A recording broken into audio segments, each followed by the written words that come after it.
신학대학교 4학년 때 한 친구가 교수님과 언쟁이 붙었어요. 교수님은 우리가 흔히 목회자를, 전도사, 또 목사님들을 우리가 주님의 종, 주의 종 이렇게 이야기하지 않습니까? 저희 아버지도 항상 저를 부르실 때 주의 종아 이렇게 부르세요. 지난번에도 잠시 이야기 나눴지만 설교 중에 잠시 예화를 들려드렸지만 아버지 핸드폰을 맞춰드리려고 이렇게 사드리려고 핸드폰 가게에 갔더니 저는 한 푼이라도 좀 깎아보려고 막 노력하고 있는데 옆에 오셔서 우리 그 가게 사장님께 아유 주의 종이라 돈이 없습니다 이런 말씀을 하실 정도로 주의 종이라는 표현이 크리스찬들 사이에 특히 목회자를 부르는 용어로 많이 사용이 됩니다. 그런데 여기서 말하는 주의 종이라는 것은 비단 목회자들만을 이야기하는 것은 아니에요. 하나님을 믿는 모든 크리스찬들, 하나님의 말씀을 따르고 하나님의 뜻대로 행하고자 하는 그런 사람들을 우리가 주의 종이라고 이야기를 합니다. 하여튼 이 교수님께서 주의 종으로서의 목회자의 정체성에 대해서 이야기를 하시는데 한 학생이 이 교수님께 왜 교수님은 우리를 주의 종이라고 하십니까? 우리는 예수님의 친구입니다. 예수님은 우리를 친구라고 하셨는데 왜 우리를 주의 종이라고 표현하십니까? 라고 언쟁이 붙은 거죠. 교수님이 말씀하시고자 하시는 것은 청지기, 그러니까 맡은 자, 맡은 자로서의 종된 신분을 이야기하는 것이었고, 또 이 학생은, 제 친구는 요한복음, 오늘 읽었던 이 요한복음 15장의 말씀을 인용하면서 예수님은 우리를 더 이상 종이라고 부르지 않고 친구라고 부르셨습니다 라고 하는 이 논리가 이 두 교수님과 학생들 사이에 오고 갔던 겁니다. 여러분들은 어떻게 생각하십니까? 여러분들이 하나님의 종이라고 생각하십니까? 아니면 친구라고 생각하십니까? 어제 마트에서요, 우리 교목님들하고 저녁 식사를 맛있게 하고 난 다음에 이제 교목님들 이제 차가 없어서 이제 모셔다 드리고 학교로 돌아오는 길에 마트에 잠깐 들렸습니다. 우리 문경에 큰 마트가 하나 있잖아요. 그래서 거기 가서 뭘 샀냐면, 왜 혹시 여러분들 어린이 야구 세트 아세요? 그 말랑말랑한 방망이, 그리고 보통 마트에 가면 공 하나 달려있죠, 그렇죠? 이게 한 10,000원 정도 이렇게 하더라고요. 그걸 하나 이렇게 샀어요. 산 이유가 있습니다. 이게 뭐냐면, 제가 아들을 낳으면 꼭 해보고 싶었던 것이 야구였어요. 축구는 이 공만, 다리만 있으면 1살 때부터 하니까, 걷기 시작하면 공 뻥뻥 차니까요. 축구는 오래전에 했던 것 같은데, 야구는 좀 이렇게 손가락도 움직여야 되는 제법 소근육이 발달돼야 하는 운동이기 때문에, 내가 아들을 낳으면 언젠가 야구를 꼭 해봐야겠다 생각이 들었는데, 그제 아이와 함께 이렇게 오프 때 아이와 이야기를 하다가, 아이랑 이렇게 좀 작은 축구공이 있었어요. 이걸 이렇게 던지면서 이렇게 주고받기를 하다가 이 녀석이 공을 제법 잘 받는 거예요. 또 야구를 알거든요. 제가 야구 경기를 자주 보니까. 그래서 제가 아이한테 물었어요. 너 아빠랑 야구할래? 아빠가 야구 방망이 하나 사줄까? 그랬더니 이 친구가, 제 아들이 저한테 네 라고 대답하는 거예요. 그러니까 제 아내랑 그런저런 이야기를 나누면서, 여보, 내가 아들이 생기면 야구 꼭 하고 싶었잖아. 내가 이번 주에 문경 가면 마트 들르면 야구 어린이 야구 세트 비싸지가 않으니까 그거 하나 사와서 아이랑 같이 해야겠다. 그러니까 아내도 좋아하는 거예요. 그런저런 이야기를 이렇게 함께 나눴습니다. 아들을 낳으면 꼭 하고 싶었던 가장 첫 번째 위시리스트, 그게 야구였습니다. 저는 제 아이를 키우면서 무서운 아버지, 이놈!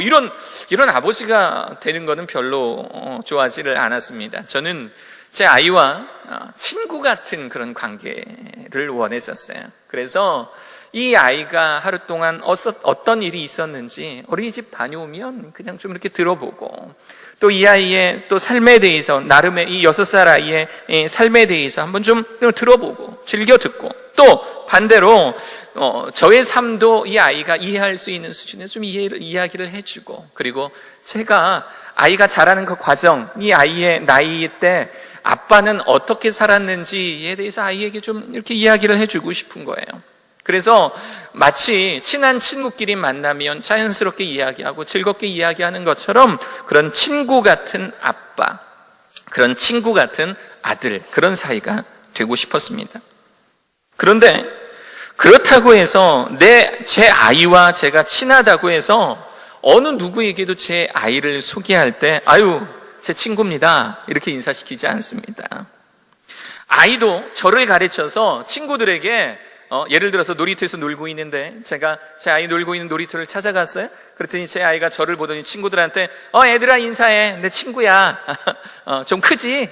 이렇게 인사하지는 않아요. 이렇게 저를 소개하지는 않습니다. 우리는 분명 친한 친구이지만 정확하게는 친구 같은 아빠, 친구 같은 아들이라는 표현이 더 정확한 거죠. 그런 의미에서 예수님의 종이냐, 예수님의 친구냐라는 논쟁에 대한 답은 친구 같은 종이 정답입니다. 친구 같은 종. 교수님의 말씀도 맞습니다. 우리는 하나님의 종입니다. 그 학생의 말도 맞아요. 우리는 하나님의 예수 그리스도의 좋은 친구입니다. 다시 말하면 이 두 가지의 말을 합치자면 친구 같은 종의 모습을 가지고 있어야 한다라는 것입니다. 예수님께서는 우리를 친구라고 부르셨습니다. 정확하게는 예수님의 제자들을 친구라고 부르셨는데 왜 예수님께서 예수님의 제자들을 친구라고 부르셨는지에 대해서 이해를 하려면 어떤 상황에서 이 말이 나왔는지에 대하여 살펴보아야 합니다. 예수님께서 이제 로마의 병사들에게 잡혀서 이제 십자가를 지셔야 되는 그 상황이 있기 바로 전날, 예수님께서 로마의 병사들에게 잡혀서 골고다 언덕에 올라가 십자가에 못 박혀 돌아가셔야 되는 그 전날, 예수님께서는 마가의 다락방에 이 12명의 제자들과 함께 음식을 나누고 그 제자들의 발을 씻기는 장면이 바로 오늘 읽었던 이 말씀 전에 벌어지게 됩니다. 그리고 오늘 읽었던 이 15절은 마치 예수님께서 제자들에게 남기신 유언과도 같은 말씀. 15장은 하나님은 참 농부시고 나는 참 포도나무다 라는 이 말로 시작을 하지요. 농부 되신 하나님께서 이 땅에 심으신 참 포도나무 되신 이 예수 그리스도, 그리고 우리 인간들은 그 예수님께 딱 접붙여 사는, 그 가지에서 절대 떨어지지 말고 가지에 딱 붙어서 그 가지가 주는 이 영양가 있는 이 영양분을 마음껏 먹으면서 열매를 맺어야 되는 그런 존재, 그것이 바로 우리들이라고 하는 것입니다. 그래서 예수님은 요한복음 15장 5절을 통해서 나는 포도나무요 너희는 가지라, 그가 내 안에 내가 그 안에 거하면 사람이 열매를 많이 맺나니 나를 떠나서는 너희가 아무것도 할 수 없느니라. 나를 떠나서는 아무것도 할 수가 없다. 그러니까 너네들 다른 곳으로 떠나지 말고, 다른 곳에 접붙여 있지 말고 참 포도나무 된 나에게 제대로 붙어 있어라. 가지가 떨어지지 말고 예수 그리스도, 참 포도나무 대신 예수 그리스도에게 제대로 붙어 있어라 라고 말씀을 하고 계시고, 요한복음 15장 8절 이어서 이렇게 말씀하시죠. 너희가 열매를 많이 맺으면 내 아버지께서 영광을 받으실 것이요 너희는 내 제자가 되리라. 예수님이 공급하여 주는 이 영양분을 잘 받아서 그 영양분으로 말미암아 열매를 많이 맺으면 그 열매를 통해서 농부 되신 하나님께 영광 돌릴 수 있다. 그것이 하나님께 영광이다 라고 이렇게 이야기하고 계시는 것입니다. 그리고 그 뒤를 이어서도, 그리고 이 가지된 우리가 이 줄기된 이 예수 그리스도로부터 받아 먹어야 하는 이 영양분 중에 가장 귀한 것, 그 가장 귀한 것을 바로 사랑이라고 이야기를 하고 계십니다. 요한복음 15장 9절 아버지께서 나를 사랑하신 것 같이 나도 너희를 사랑하였으니 나의 사랑 안에 거하라. 예수 그리스도가 주는 그 사랑이라는 영양분을 받아서, 그래서 가지된 우리가 그 사랑이라는 영양분으로 말미암아 열매를 맺을 때 그 사랑으로 맺어진 그 열매가 하나님께 영광이 될 것이다 라는 논리가 바로 이 요한복음 15장에서 펼쳐지고 있는 것입니다. 그리고는 이 사랑의 최고의 가치, 그러니까 이 영양분인 이 사랑의 최고의 가치에 대해서 이야기를 하시는데, 그것이 뭐냐면 친구를 위하여 자기 목숨을 버리는 것. 친구를 위하여 자기 목숨을 버리는 것. 요한복음 15장 13절 사람이 친구를 위하여 자기 목숨을 버리면 이보다 더 큰 사랑이 없나니. 저는 이 15장을 읽으면서 예수님의 논리 전개가 굉장히 빠르다라는 그런 생각이 들었어요. 마치 잉글랜드 프로축구를 보는 것처럼 굉장히 내용 전개가 휙휙휙 지나가요. 포도나무에 대해서 이야기하셨다가 열매에 대해서 이야기하셨다가 그 열매에 대한 영광을 이야기하셨다가 그 열매를 맺기 위한 사랑을 이야기하셨다가 그 사랑의 최고의 가치를 친구를 위하여 자기의 목숨을 버리는 것으로 예수님 굉장히 빠른 속도로 논리를 전개해 가고 계시는 것입니다. 아마도 내 안에 붙어 있어라, 그 사랑 안에 거하라, 사랑으로 말미암아 열매를 맺어라 라는 이 말까지는 예수님의 제자들도 맞습니다, 예수님 제가 이해합니다, 아멘 아멘 했을지 몰라요. 그런데 아마도 이 부분, 친구를 위하여 자기 목숨을 버리는 것이 최고의 사랑의 가치다라고 하는 이 부분에 대해서는 아마 제자들이 물음표를 가졌을 거예요. 이게 무슨 말씀이지? 아니, 사랑 최고의 사람이 친구를 위하여 자기 목숨을 버리면 이보다 더 큰 사랑이 없다고? 이게 무슨 말씀이지? 우리 보고 죽으라는 이야기인가? 누가 죽는다는 이야기인가? 아마 제자들은 머릿속에 물음표를 가지고 있었을지 몰라요. 그리고 바로 이어서 예수님께서 우리를 친구라고 부르시는 겁니다. 요한복음 15장 14절, 너희는 내가 명령하는 대로 행하면 곧 나의 친구라. 예수님은 이제 곧이어 맞이하게 될 십자가에서의 죽음이 친구를 위해 대신 죽는 이 지극히 큰 사랑, 친구를 위하여 대신 죽는 사랑, 헬라어 언어 성경을 보면 아가페라는 단어가 나옵니다. 이 사랑을 표현할 때 우리가 흔히 잘 알고 있는 그 단어 아가페, 아무런 조건 없는 무조건적인 사랑, 친구를 위하여 내 목숨까지도 기꺼이 아깝지 않게 바치는, 헌신할 수 있는 조건 없는 이 아가페의 사랑, 그 사랑이라는 것을 제자들에게 알려주고 싶으셨던 것입니다. 친구를 위해 대신 죽는 사랑, 친구를 위해, 내 자신이 아닌 내 친구를 위해 대신 죽는 사랑. 너희가 나의 명령대로 나의 말대로 행하면 너희들은 나의 친구인데 내가 친구된 너희들을 위하여서 내가 대신 십자가에 못 박혀 돌아가심으로 그 가장 큰 사랑이라는 것에 대하여 너희들에게 알려주고자 한다. 그 기쁘신 뜻이 예수님이 가지고 계셨던 마음인 것이죠. 예수님의 제자들을 보십시오. 예수님의 제자들 이 12명은 훗날 사도가 되어서 초기 기독교를 이끌어갈 사람들이었습니다. 그러니까 교회의 시작이었던 사람들이 바로 이 예수님의 12 제자들이었습니다. 이제 이들은 온 세계로 돌아다니면서 하나님은 어떤 분이신지, 그리고 이 세상을 향해서 하나님은 어떤 계획을 가지고 계신지, 예수님은 누구시며 그분을 통한 그 구원의 사역이 무엇인지 전해야 할, 목숨을 걸고 전해야 할 사람들이었습니다. 그래서 그들을 향해서 예수님은 더 이상 너희들은 종이다 라고 표현하지 않으시고 너희는 나의 친구다 라고 하셨던 것입니다. 종과 친구의 다른 점이 무엇인지 아십니까? 종과 친구의 다른 점, 거기에 대한 답은 15절에 나옵니다. 요한복음 15장 15절 우리 한번 같이 읽어볼까요? 시작! 이제부터는 너희를 종이라 하지 아니하리니 종은 주인이 하는 것을 알지 못함이라. 너희를 친구라 하였노니 내가 내 아버지께 들은 것을 다 너희에게 알게 하였음이라. 아멘. 종은요, 주인이 하는 것을 알지 못합니다. 종은요, 일은 열심히 해요. 무언가 맡겨진 일은 열심히 하는데 정작 주인의 마음을 알지는 못합니다.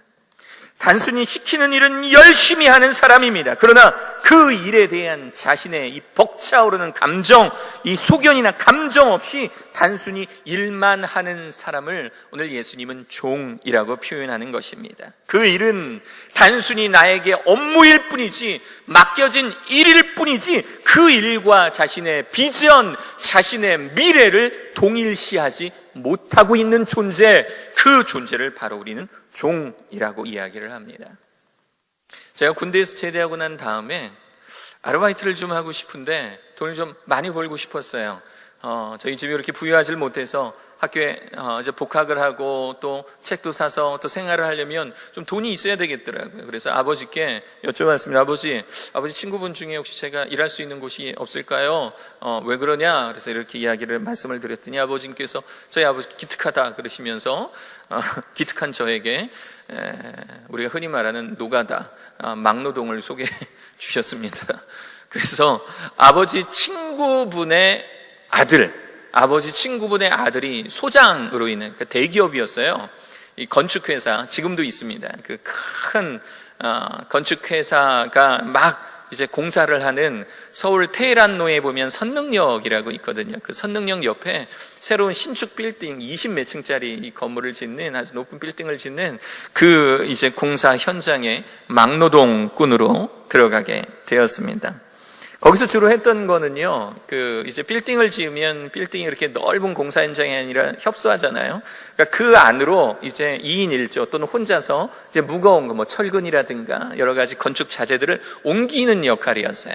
그리고 아직도 기억이 나는 것 중에 하나가, 왜 이런 거, 우리 건물은 지금 요 건물은 이제 단층이지만 층이 여러 곳인 이런 건물은요, 맨 위층부터 밑에 층까지 이렇게 예를 들어 전화선이라든가 배기구라든가 뭐가 이렇게 하여튼 위에서부터 밑으로 이렇게 쭉 내려와야 돼요. 그러니까 그 각 층의 동일한 지점에 이렇게 구멍을 내야 됩니다. 그러니까 아예 콘크리트를 부을 때부터 거기다가는 이렇게 큰 세수대야 모양의 철판을 놓고 그 옆에다가 콘크리트를 붓고, 콘크리트가 굳으면 이제 이 철판에 구멍을 뚫어서 이렇게 통통통통통통 구멍을 뚫으면 이게 구멍이 뻥 뚫리는 거예요. 그럼 위에서부터 이렇게 전선을 내려올 수 있는 하나의 통로가 만들어지는 거죠.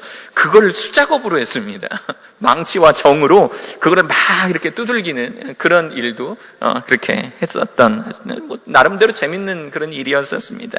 그런데 철근을 날르는 일이나 청소하는 일이나 또 구멍을 뚫는 일이 확신컨대 저의 미래와 비전과는 전혀 동일시되지 않았었습니다. 저는 단순히 무엇을 시켜도 보수가 따르는 일이면 그냥 했습니다. 그런데 만약에 그 일이 보수가 따르지 않는 일이라면 안 했어요. 왜냐하면 그 일이 나의 비전은 아니니까, 그 일이 나의 미래는 아니니까. 저는 그저 그 일 가운데 돈 받고 일하는 막노동꾼이었을 뿐입니다. 솔직히 돈 좀 벌었어요. 좀 빨리 써서 문제였지만, 계약하기 전에 친구들과 써서 문제였지만 돈은 많이 벌었어요. 그런데 그 일이 저에게 그 돈이라고 하는 그 이상도 이하도 아니었습니다. 저는 그저 그 회사에 돈에 매여 있는 종이었을 뿐이었지요. 그런데 친구는 다릅니다. 친구는 친구의 깊은 속 마음을 헤아리는 사람들입니다. 친구는 친구의 깊은 속에 있는 심정을 헤아리는 존재들입니다. 그래서 친구와 마음을 같이 하는 자, 내 옆에 있는 친구와 마음을 같이 하고 그 마음을 헤아리는 존재를 우리는 친구라고 이야기를 합니다. 그래서 예수님께서는 15절에 내 아버지께 들은 것을 다 너희에게 알게 하였다. 내가 들은 것들, 내가 내 아버지와 나누었던 모든 일들, 아버지께서 나를 통해서 인류를 위해서 해야 될 그 일들을 내가 너희들에게 모두 다 알려주었다. 그러므로 너희들은 나의 친구다 라고 말씀하고 계시는 것입니다. 너희들은 이제 아버지께서 말씀하신 것을 다 알고 있기 때문에 이제는 시키는 대로만 일하는 그런 종된 신분에서 벗어나서 한 걸음 더 나아가 친구의 심정을 헤아리고 친구의 일에 자신의 비전과 인생을 동일시시키며 살아가는 그런 친구된 존재가 되라 라고 예수님은 말씀하고 계시는 것이지요. 전도사로 사역할 때 일이었습니다.